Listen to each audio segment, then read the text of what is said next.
to the Hitting Vault's weekly hitting Q&A, where we answer your questions about hitting. So do me a favor, if you are just tuning in right now, let me know where you're tuning in from. Last week we had people from New Zealand, Australia, Costa Rica, Canada, France. And I'll tell you what, for me as a coach, it's really fun to see your guys' comments pouring in, to see where you're tuning in from. All over the country, all over the world. It's really fun.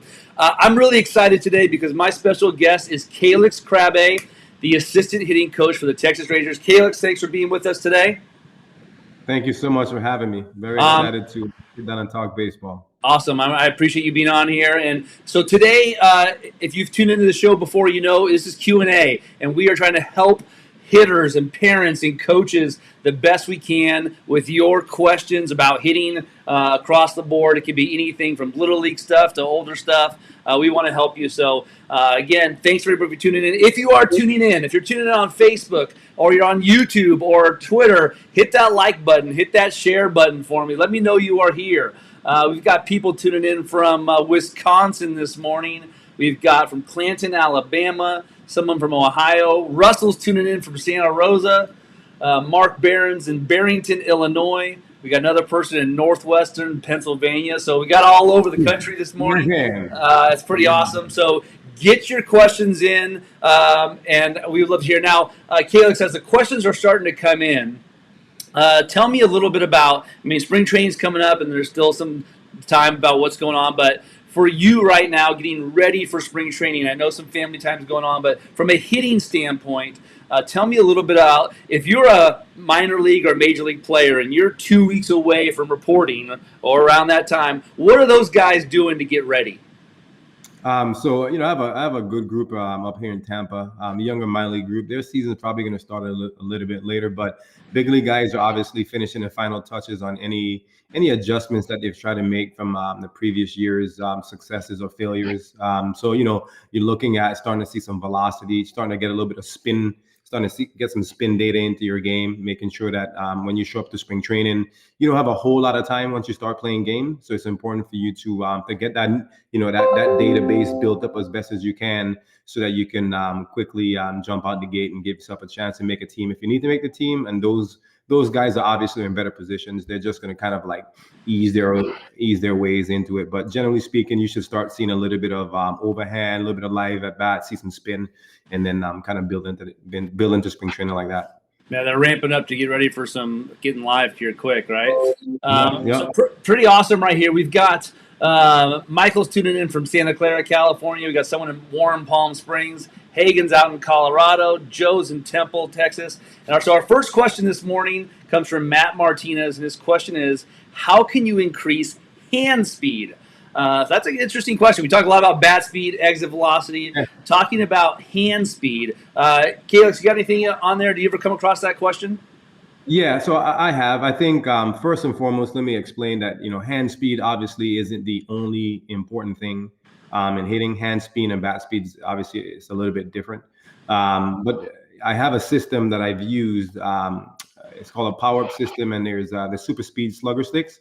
I've had some success with some younger kids that I put onto that program. We did a 6-week program, and what we did was we kind of tracked their data using blast motion. And then after a couple of weeks, we started to see some improvements in just pure hand speed and bat speed. But I would say to you, I would focus on an overload underload type program. I think that'd be quite helpful in creating hand speed. But also, let's not forget that the ground is your friend, right? So if you can do a little bit better job, work on some vertical jumping, work on some lateral bounds, anything that's going to help you create a little bit of acceleration and deceleration, we know that kinematically speaking, the hands will increase if there's good functional movement from the ground into the hips. So I would say a combination of those things would be beneficial. That's great. The next question comes from Mike. He says, questions you should ask a new hitting coach on your first lesson. That's a great question, Mike. For me, if it's my kid and I was bringing him to a new hitting coach, I guess I would want to know a little bit about their process. How do they go about their things? Is just, are they just throwing drills at them, or, do they get to know them a little bit? Like what tools do they use? For me, I would kind of want to know, what is their long-term plan with my son? Is it just, again, sitting on the bucket and feeding the tees? I would try to learn as much as I can about that hitting coach and their philosophy a little bit, as much as you can in a short, little conversation. But for me, I want to know kind of what, how they approach working with hitters. Anything you want to add to that one? Yeah, I would love to add quickly. I would say the first thing I would ask that hitting coach is are you gonna try to accentuate what I do well? Oftentimes, hitting coaches really focus on some of the negatives that hitters might have in their swings. When the reality is those negatives, aren't they might not be negatives. Maybe a player when 4 or 5 years old, they started learning to make a particular move around their system, and maybe that's what's going to allow them to be successful. The second thing I would say is I would ask that hitting coach if they're going to be really focused on my child enjoying these experiences. And now I understand that you're paying for a lesson, and oftentimes you don't want to kind of like a parent don't think of fun associated with they're paying extreme amounts of dollars. But I would say we need to make sure that coach has a pretty diverse understanding of work and play. Because we don't want our kids to quit the game before they actually start to develop their real technical skills. They need to develop that love, that emotional, passion for the game, that happy state before anything. And then I would just say, lastly, and you kind of alluded to this already, Matt, is making sure that they have a plan that they can put in place for him, right? Like, or her. Making sure that it's not just going to be the same type of work every day. There's going to be progressions. We're going to focus on, building, bat to ball skills. We're going to focus on some technical skills. Are we going to improve the swing? We're going to focus on some neurological training, some quick reactions. There needs to be a really well put together apparatus so that a player can develop and flourish, not just in one compartment, but in multiple.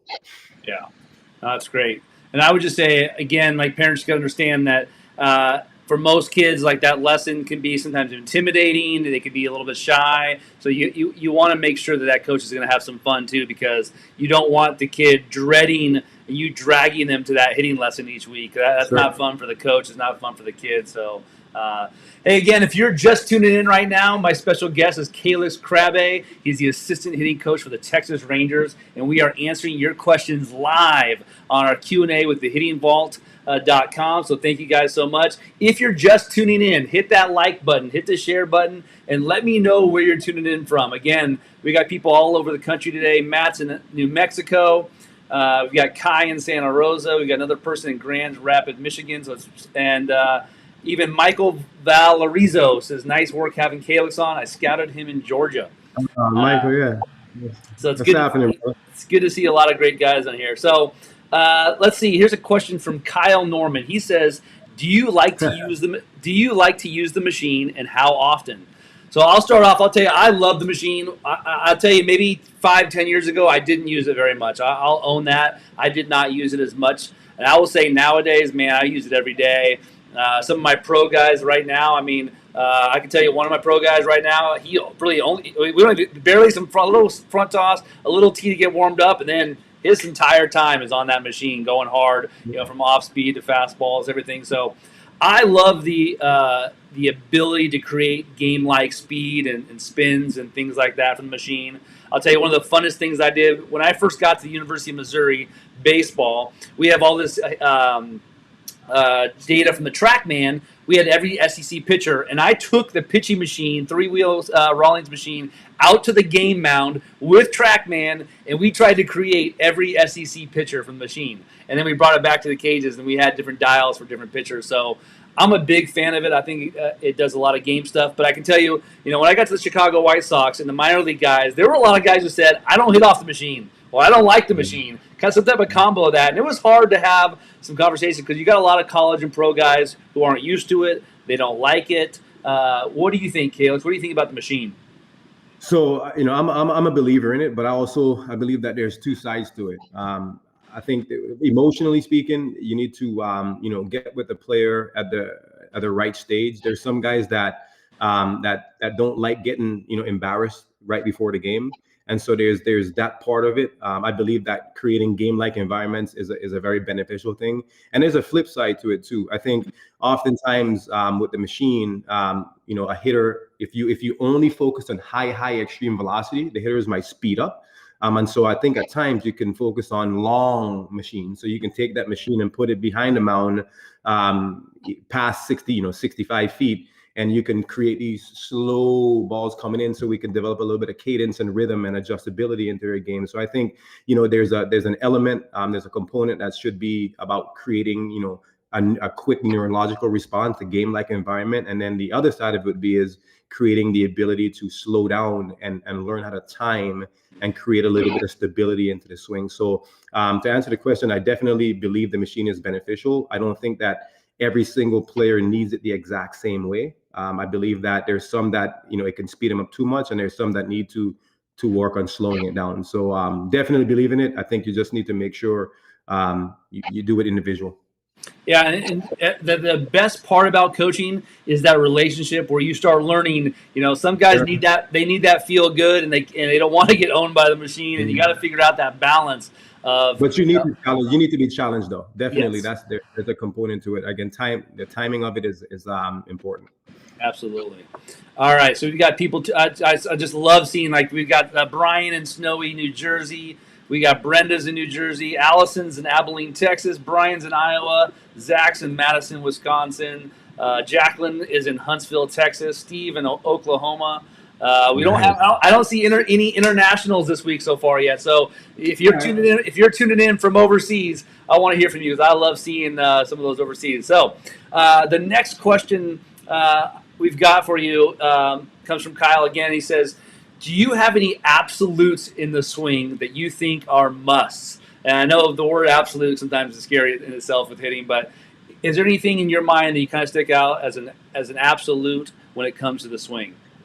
I don't love the word absolutes. I think that, everyone's physical capabilities, they're all different. They have different experiences.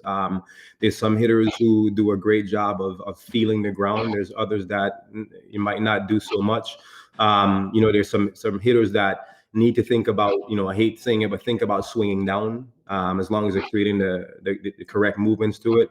But I definitely believe that a good load, how you gather, is a very, very important thing. I think when you look at the best hitters in the world, swaying is a bad thing in a batter's box. It doesn't allow you to create, good dynamic balance. It doesn't allow you to move in space correctly. So I would say an absolute would be making sure you gather with stability in the rear hip. I don't believe in just holding on to the rear hip as you stride out to the baseball. I think I think we have a better understanding now of, pressure, vertical pressure and horizontal pressures into the swing. There's some people who are, right leg dominant versus left leg dominant. So you'll start to see certain tendencies. I would say I definitely like seeing negative of absolutes. I like seeing negative vertical angle at impact. I think there's, when you look at the best hitters in the world, that's something that you see. Again, whether they're thinking about it or not, that's not the conversation. As long as it shows up into the swing, I think they're swinging from the inside. They're hitting the proper part of the baseball, and they're going to be able to carry through the zone. So, without getting long-winded, I can tell you my whole personal philosophy, but I would say making sure that we gather correctly, making sure that impact is stable, and have some negative tilt, and then, making sure that you actually don't aggressively swing down to the ball. Yeah, that's great. And for me, I would tell you, 10 years ago, again, there was probably a list of absolutes that I thought was, but I think there are some absolutes for each individual hitter and how they improve. But I think, to me, at the end of the day, again, exactly like Callix is saying, but the only things, for me, the absolutes, you got to be on time. And I do believe, again, just like he said, I think your attack angle and your vertical bat angle does have to be negative, at least to 1 degree, in order to really be able to have success in this game. And that's really about it. Here's a good question. I enjoy this question. And the question is, thoughts on coaches telling players where to hit the ball, situational hitting. And again, in pro ball and college ball, sometimes in a team setting, situational hitting. Whereas if you only go to the cages and deal with cage guys, we don't talk a lot about situational hitting that. So, what are your thoughts on situational hitting in general? Yeah. Well, for one, I think there's, I'm going to steal this quote from Michael Young. Michael Young, the great, really good hitter with the Rangers. Good friend of mine, talk with him, love hearing his thoughts. So there's creating offense, and then there's swinging. Creating offense is what allows you to score runs. And with the Rangers, we have this mantra, pass the baton. Essentially means do what the game is asking you to do to help your teammates become superstars. And obviously, there's components. There's getting hits. There's moving a runner at the right times, making sure that you understand leverage and non-leverage situations. When you're in a position where there might be a runner in a second base, and those first two pitches are yours. Well, at some point, if you get to an 0-2 count, or you're in a negative situation, you need to do the very best that you can to make sure that some type of positive outcome happens for the team. And it might not mean you getting a hit. So I think situational hitting is extremely important. I think it's going to start to come back in the game of baseball. I'm not saying to you that on the first pitch you should be thinking about just moving the runner over. I think you definitely have a pitch that's yours, and you should focus on doing some type of damage, sending off an A swing, getting on time, and sending off a good confident swing. So I definitely believe that there's an element of practicing this as well. As much as I love being a hitting coach and love talking about the swing, some of the best hitters, best offensive creators didn't always have the greatest swings, but they knew the job done. And Michael Young comes to mind. So not to use his name or name drop, but I definitely believe that situational hitting, you should work on it. I think it's not the only thing. You shouldn't be focused on that all day long, but there should be a time and a place for you to work on scenarios for sure. Yeah. No, that's great. And I would say, if you're a high school coach or a coach and you're trying to do some situational hitting rounds in BP, again, like if I'm saying, hey, I want everyone to go opposite field, I don't want to be throwing jam shots in on their hands and trying to get them to do that too. So there's some nuance to situational hitting, but you also, there's, and you said it perfectly. There's a big difference between hitting and swinging, and knowing the difference between that is, and I think it's difficult in this time of Twitter and cages and all the people that are working out there, that when you go to see lesson guys who have not been on the field very much, understanding that those guys are teaching you how to swing, and that's great. But understand there's also this element of hitting, that we got to score runs and we got to be situational, we got to have barrel control, and it's not just swinging all the time. There's some nuance to that. Okay. The next question comes from Jamie. She says, how can we teach that controlled falling forward in your stride versus reaching with their stride foot? I find my kids will have a great load and then just reach with their stride foot. So I'll start. I'll tell you, Jamie, in my experience, and Callix kind of touched on it a little bit, a lot of times when you have a hitter that sways in their load, they sway and they get over their back leg. When your weight gets over your back leg, in order to go forward, you have to push or reach. You've got to do something to get there. And so we don't want our hitters to reach. We don't want them to do what you're talking about, reaching, and we don't want them to push off that back foot. Again, if I'm a high school or college pitcher and I see a hitter that does that, sways and then pushes, I'm throwing them changeups all day, changing speeds on them. It's harder to control. So what we really want to happen is, and it's kind of what Callix was talking about in that absolutes, you got to have a good load. And that good load is talking about getting into your backside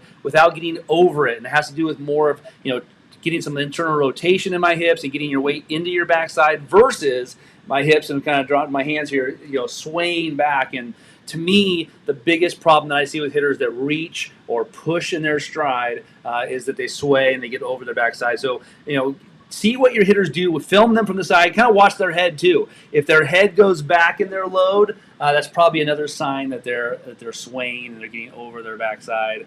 Anything else that you would add, Callix, on how to teach hitters to not reach? So I would say, I think there's two parts to it. I think we need to try to understand why it might be happening, Coach. I think the sway is a byproduct of something. It could be instability. It could be lack of connection with the ground. It could be lack of ankle mobility, the ability to create a little bit of eversion. So maybe some adjustments might be opening up the rear leg or skimming the rear foot a little bit more, so they can be better force acceptance into that back foot and create a little bit of internal rotation for them naturally. I think you're right on point. I think, Coach, what you should do is find a way for you to get someone in a gym who can help you assess that player, and you can better understand why you're seeing certain things are taking place. The other thing I would say is try to help them with the feels that they need. Feel is extremely important. And oftentimes, if a player has never gotten the right cueing, the right feel cues, then they can't really do it. So I would say figure out here's some options. Get some foam golf balls, cut them in half, and ask that hitter to put it at the bottom of the inside of their back foot and apply pressure on the middle side of their back foot. I would say do some band drills with them, right? So you have to create some constraints, right? If you want them to stop doing it, you have to try. You got to try to train them. So resistance bands and pulling from an opposite direction can quickly change some of these movement patterns or motor patterns that you tend to see in younger hitters who might not be as strong. He or she might not be strong enough to create clean gathering patterns. So I mean, this is a whole nother conversation, right, Coach? I would say to you, you got to teach them the feel, though. You got to find some type of cueing that can help change that. Yeah, and the two things I would want to add to that is one of the tips that I got a while ago is that if this is your back foot, you want to feel that weight in that back half of your foot. And a lot of times, especially young hitters, as they transfer that weight on their back foot, they get all on their toes, the ball of their foot, and we lose that heel connection a little bit. Those are some great drills there. And the other thing I would add is that I know that it's difficult if you're a youth coach or a travel ball coach, and based on your time and all the things in life, it can be difficult to get a good physical screening of your hitters, and to learn about their ankle mobility and their hip mobility and those type of things. I would just say that if you have the ability to get either on base U certified or to get some other type of physical screening education done, it can really, really help you to understand that when you assess your hitters, and we can talk about that for hours too, is just, if you can find out the actual root of the problem, that can really help your hitters out a lot too. And again, that takes a little bit more work and some time to learn that part of it. But again, if you're a travel ball coach or hitting coach and you can invest some time in that, it is a worthy investment for you. Make your job a lot easier for sure. Yep. Good question from Dan. He's asked, do you believe there's too much emphasis on launch angle, particularly with youth 10 to 14 years old? I'll let you take this one here. I think there's too many negative connotations with the word launch angle. I think people need to understand that every single ball that's put into play has a launch angle, whether it's positive or negative. I think in the golf world for many, many years, they've kind of not been afraid to kind of tap into some of these definitions and terms that are just explanations more than anything. So when I hear the term launch angle swing, it does, to me personally, doesn't make sense. I think telling a kid that they should focus on line drives is a good way to get good launch angle. And we shouldn't be afraid to say that to that kid. We shouldn't be afraid to tell them that ball that went over the shortstop head was at 9 degrees of launch angle on a Little League field. So I think, your question is a good question. I think it can be misinterpreted and misunderstood depending on the context of how the question is phrased. I think it's good to make sure they know what the launch angle of a line drive or a pop fly is. Maybe you can reverse engineer for that player, and then they can actually get better. When they see the ball going up in the air too high, you can tell them that's a 37-degree launch angle. These kids today are very different. They've learned the game. They have a broader glossary of information and words that they use that just click to them. So we got to be careful. I wouldn't use that. I wouldn't have heard that term, 15 years ago when I was playing. These kids today, they can hear it. So I'm not afraid of it as long as it's explained correctly. There's some benefit to it, I think.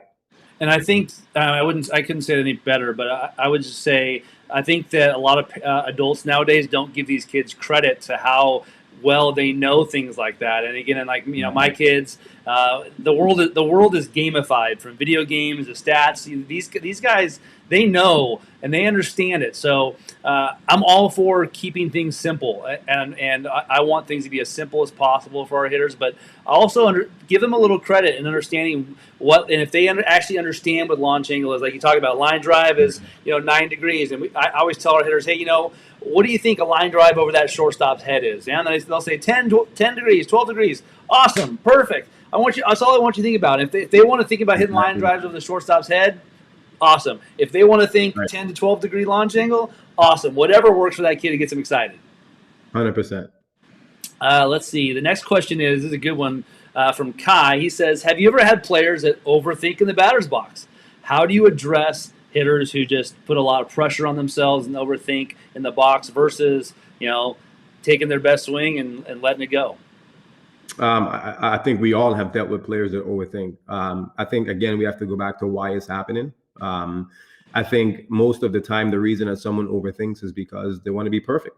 They want to find the best answer or the best solution to their challenges. And also it's a sign that they care. An overthinker cares. And I at the end of the day, when I have someone who's overthinking, I just got to get to their heart. I got to get them to understand that they need to enjoy themselves. Let's not forget that the game of baseball, again, it's a game. It's intended to enjoy, to be able to enjoy yourself. And so I always go back to, and I won't call any names, but there's some players that are on our team that at times overthink. And part of my job is to try to find the right solution with them. So it's very independent on the person. I know as a player myself, what I had to get back to is focusing on the baseball. I think oftentimes when we're overthinking, we're losing sight of the task. The task is to have clarity when the ball is coming in. The task is to get on time. And then the task is to try to create the best bat to ball interaction that you possibly can, so that you can have a consistent outcome up at home plate. So if you have someone that's overthinking, I would say first, let's talk about why they're overthinking. They might just care too much. Secondly, I would say let's get them focusing on the task at hand. The task is walking up the home plate with confidence and seeing the ball as clear as you possibly can. And then finally, trying to do something that you can control, which is make good contact. And after that ball leaves the bat, there's nothing else that you can do. The defense is in control at that point. And if God is on your side, more times than not, right? If God is on the defender's side, you're in trouble, right? Amen to that. And I'll just tell parents, if you have a son or daughter that's this way, it's a good time to take some self-inventory. Is it something that you're putting on them? Is it the pressure to succeed? Is it self inflicted, or is it something that they know, hey, you know what, my dad's going to give me a long speech in the car on the way home and chew me out if I don't do well here, so I'm feeling this right now. So we can get into that. So the next question, and I'll tell you what, we've got about 5 minutes left, so get your questions in. If you're just tuning in, I'm sitting down with Texas Rangers assistant hitting coach Callix Crabbe, and we are answering your questions live on Facebook, YouTube, Twitter, and you name it. So get your comments in. And again, if you're just tuning in, hit the like button, hit the share button, and let us know where you're tuning in from. We got people in Nashville, Tennessee, you name it. People are tuning in all over the country and the world today, and I appreciate you guys tuning in and getting some great knowledge from Callix, and thanks for being on. Let's see, we'll get a couple more questions and 5 more minutes, and we're out of here. So Kyle asked the question, how much is flexibility connected to a good swing? Does it limit players or no? And Kyle, I'm going to give you my shortest possible answer so we can get to the questions. I always think about things on a spectrum of, super hypermobile and super rigid. So like someone who's really big and strong and doesn't move that well, and then you got someone like a Mookie Betts or someone who's really hypermobile on one end of the spectrum, and someone who's big and strong and not very flexible on the other end of the spectrum. In my opinion, I want that flexible person to become less flexible, to be honest with you, to some degree, because it has to do with strength and stability. And so, I think that in my experience, when you take the big, strong guys and you try to take away some of their strength and stability and increase their flexibility in a thing like hitting, it can be troublesome to a degree. I think everyone wants a little bit more flexibility, but I think sometimes we make a mistake of trying to take big strong guys and make them too mobile, and I think sometimes we try to take some hypermobile guys and mess with them. So how much is flexibility connected to a good swing? It really depends on the player and finding what's best for them, in my opinion. Like I said, there's a spectrum, and that's a really short 30-second answer that's probably not super great. But Callix, anything you want to add to how flexibility works in the swing, and does it limit players? I think you're right on point. I think there's obviously there's two sides to it. There's an injury prevention side, and then there's a performance side. I think if you're looking at it from a performance side, you have to be careful to not put somebody within a certain Rolodex that might be harmful for them. And so I think you have to be flexible in the right spots. So if that means that you're tight in the hips but you're mobile in the T-spine, I'm good with it, right? Like I'm cool with that. So it's just, again, it depends on the individual system that you're dealing with. So yeah, I don't need to add a whole lot to what you said. That's great. Let's see, we got a couple more here. This is an interesting one. Jeremy asks, how often do you all use basic fundamental movement patterns and simple corrective tips with your pro guys? Are there things you do and use with the high-level guys that you would use with an 8-year-old and vice versa? So basic fundamental movement patterns and simple corrective tips that you use with pro guys that you might also use with an 8-year-old. Any thoughts on that? Yeah, so I think when you look on the PD side, the player development side, I think you can focus in professionally more because you have more time and you have a dedicated staff that's educated that can help these players work to improve some of these patterns that might be bad for them. Oftentimes, some things sadly can't change. I hate saying it that way. Where a person has been so far along doing it that it makes it challenging, and incremental improvement is only possible. I think when you talk about a 8-year-old, it's different because we're dealing with lack of stability. And so in most cases, these kids come in hypermobile because they don't have a lot of muscle on their frames. And so oftentimes you start seeing, inconsistent or sloppy swings that is just purely due to not having time on their side. A player that's 8, when they turn 12, with strength, their swing starts to look cleaner. They start to become more accurate. And I talked about the bat. I think we've been studying with the Rangers, and I know there's some teams that are doing it. We've been studying how weighted, certain weights distributions and bats can affect certain movement patterns, and we found that is happening. We see when you put weight in certain areas in the bat, can it help different changes. And so, how much is it about the body, or is it finding an instrument that can help them? That's great. That's really good. Okay, we got 3 more here. We'll finish the day on 3 more. Jesse asks, swinging on a 3-0 pitch for players 15 and under. So I'll tell you what. For me, it really depends on the situation and the score. A lot of things can happen, but I'll tell you what. In my opinion, 3-0 is the best pitch you're going to get all day, even better than 0-0. So it really depends on the hitter. If it's my 3-4 hitter, 2-3-4 hitter who I really trust and I know they make good decisions, I've given the green light several times on 3-0 and it's paid off, and sometimes it hasn't. It's kind of a gamble, but especially at young ages, I like it. Again, like if the bases are loaded and it's a tie game in the last inning with my 9-hitter up, no, they're not swinging 3-0.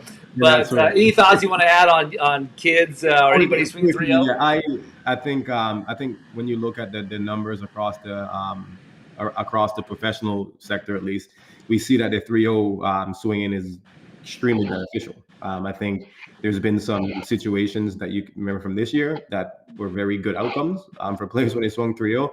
But it's also very scenario dependent. I think you're not going to let your 9-0 guy swing. At 15 years old, you just haven't had that many pitches in your database that you can be accurate at a high level with. And so I'm not saying to not do it. I'm just saying make sure that that there might be some downside with the skill level that you're dealing with. Right, the higher up you go, guys know how to swing at better pitches. Yeah, that's a great. All right, we're down to our final 2. Ryan asks, who are the people that have helped shape your hitting philosophy the most? I think this would be a good question for you, Coach. Who are some of the people that have helped shape your hitting philosophy the most? It's a pretty big Rolodex, I think. So, like, I think of when I was a kid growing up in St. Thomas, my first coach, Sam Daly, he had always talked about, we know it's not the right word, but if you really use it the right way, it's good. He talked always about like staying in control in the batter's box, making sure that you're balanced up at home plate and balanced in a positive move.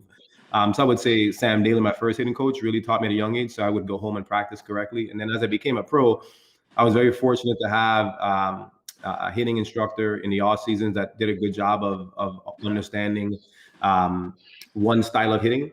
He talked about hands, which it's not my style that I teach with, but there are players that need to think about their hands. I hate saying it, just for those out there, and you actually see them swing better when they think about their hands. It doesn't work for me, right? It never did. But I also had a hitting instructor in the minor leagues, Jim Scalen. He was a phenomenal hitting coach. He talked about spine angle when I was playing, when no one talked about it now, about rotating around your spine correctly, staying connected to the core as much as you possibly can as you're going through impact. And then obviously, like, I think of Don Slott. I love Don. I have a good relationship with Don, right view pro. He's someone that from the video portion, I've learned a lot. I would say, I've been fortunate. I know Josh Donaldson a little bit, so I appreciate his ideas.